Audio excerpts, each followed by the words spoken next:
Hey everybody, this is Chad Courtney.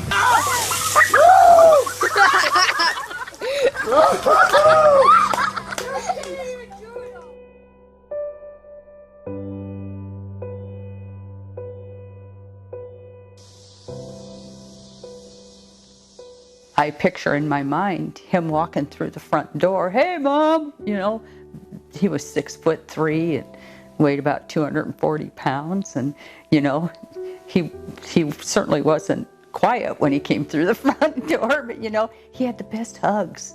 Oh my gosh! You know, I miss that. And he wanted to sample everything. I remember when he went into came out of grade school, he went into junior high. And he's like, Dad, I want to wrestle, I want to take choir, I want to learn how to play the clarinet, and it's like, I want to be, and it's like all these things. I'm like, and of course, you know, I didn't understand then as much as I do now, but as far as kind of going into it. But that was indicative of Chad's life. So when he went into ninth grade into this bigger school, a lot more friends, people that we didn't know. You know, you didn't have as close of tabs on things. He was still playing football and wrestling and doing a lot of things like that. But it was, you know, it was a party after the meet or the party after the game. Yeah, and he even told us that once. He said, you know, everybody wanted to party afterwards, and he said, you know, at first he didn't, and then when he did, everybody else could stop and go home, and he said he knew right away that he wanted to do that again. Mm-hmm. That felt good. I want to keep doing that. And you know, so through his high school years, it went from wanting to be an Eagle Scout, play on the football team and all that, to dropping out when he was almost in his 11th grade year. Mm-hmm. You know, like I would drive him to the school in the morning and walk up the steps with him, get him in that front door. And I'd go out to my car and he'd be going out the back door. And I asked him, I said, Chad, I said, how did we get here? You know, from this to this point, how did we get to this point? And he said, you know, Dad, I said, I started high school and I can remember, you know, the first day I was there, somebody said, you know, do you want to smoke weed? Do you want to smoke marijuana? And I turned him down. And he said, then the second day, he said, I was asked a couple more times. And he said, then pretty soon it was 7 times. And then at one point, I can remember thinking, I'm going to try this. And he said, I smoked it. And I can remember very distinctly him saying, you mean I can feel like this every day?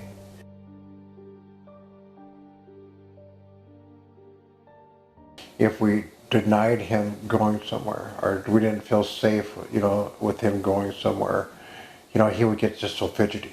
Like just like, oh, he just like, you know, he just couldn't hardly stand it, you know, to be in. And you know, ultimately he would just leave. I mean, it's like we had to sleep at some point, you know. Mm-hmm. So if like he would go, he'd just go out the door, he'd sneak out, or he'd climb out a window.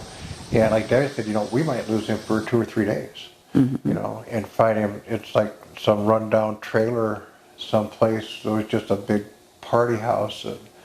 But yeah, so it's scary. It's absolutely scary for a parent.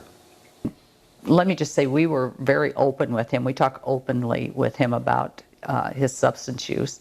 And you could tell without the conversation if he was using or if he wasn't. So it got harder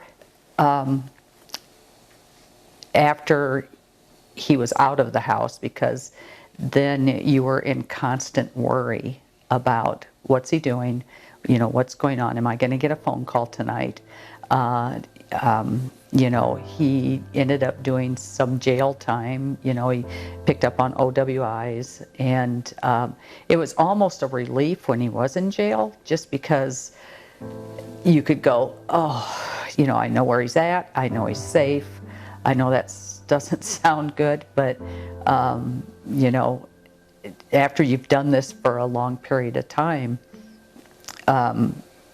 you almost need that little bit of rest that you would get. He'd get out and then he would just return to using, right back at it, return to using. So, and then it eventually got to the point where he was going to treatment. He was battling his own substance use disorders. I think sometimes when someone's addicted, they think about themselves and to get their needs met. When he wasn't using, he would drop everything to help somebody, to help his siblings, to be a part of his nieces and nephews' lives. We miss him a lot. He'd light up a room. He did. I mean, who else would bring a pig to a party? Yeah. I had a brand new couch. This was Probably this that, yeah, it probably was.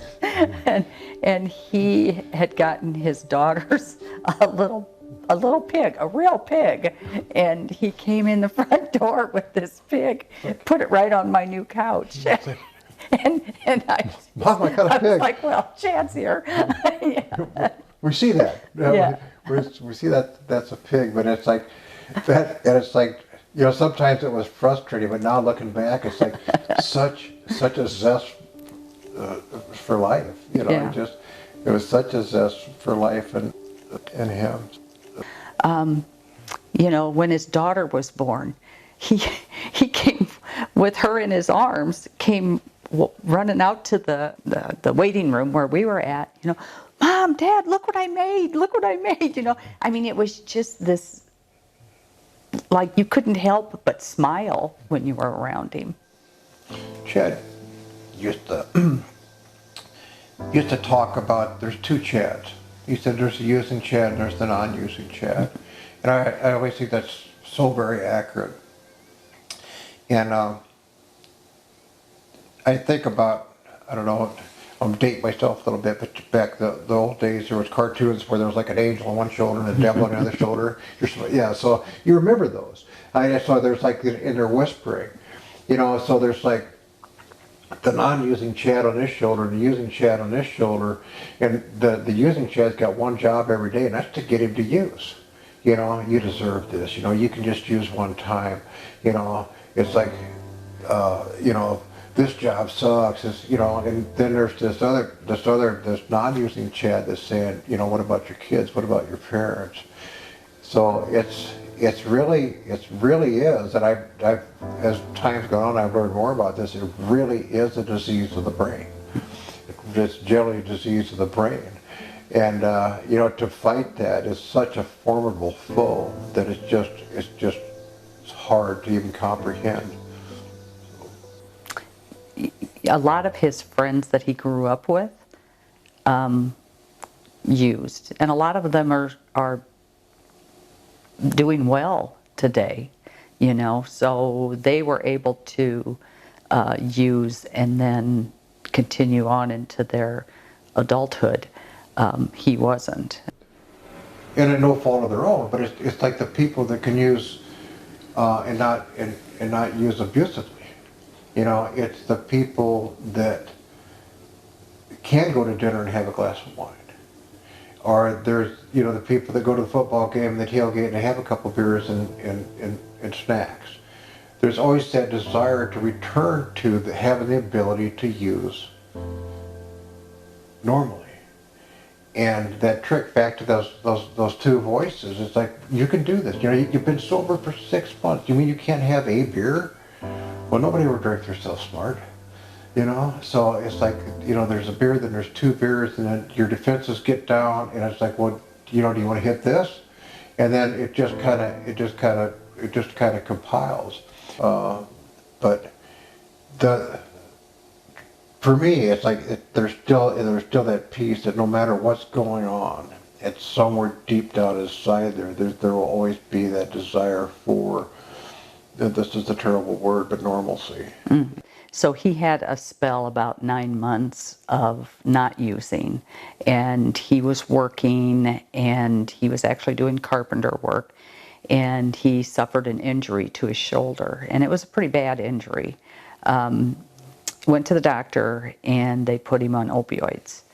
And we talked to him. We said, do you think this is a good idea with your history, to be taking opioids? No. He said, it's for the pain. I can handle it. I'll just take what I need, Well, that started the spiral, and he ran out, and just that quick, his body wanted more.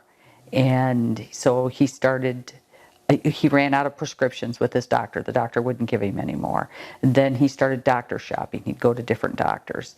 Eventually, he realized that he could go on the street and get heroin, and it was cheaper. So that all happened in a short period of time, probably, 4 to 6 months. And then the remainder of the 2 years, it was chasing heroin for that last bit. So it was a spiral, and during that time, we watched him lose 70 pounds. He became a skeleton of himself, and it was hard. His thinking changed. When you talked to him, it was like you knew Chad was still in there, but this wasn't Chad that you were talking to. I don't know how else to explain it. No, I think that's accurate. Yeah. After he started, after his opioid use disorder was in action, it was like everything was fair game. I'm sure he worked some, but he pawned. You couldn't loan him your lawnmower. He'd take it to the pawn shop, and it was. We were pretty good at not falling prey to. Well, I need $40 because the girls need shoes for school. I'm not going to give you cash, but we can help you with this. We'll help you with the shoes, because you still want to provide. And we always felt he had enough love for his children that you wanted. I think that and I do think he definitely wanted that. But my mother, on the other hand, and this is kind of the tough piece. I mean, she called me one night and she said, Rod, what do I do? And, Chad's here and he wants money. I said, don't give him money, Mom. You can't give him any money, because if you give him any money, he's going to buy heroin. And he's like, well, he would give her some of the same stories. The girls need this, or I'm behind on my rent. I need, $800 for rent, or any of that. And I said, if he's hungry, feed him. If he needs shelter, give him shelter. If he wants to go to treatment, give him a ride to treatment, but do not give him cash under any circumstances. And that night during that phone call, she said, I refuse. She just told me straight up. She said, I refuse. And then she continued. I would call her and say, Mom, I said, my son's committing suicide and you're financing it.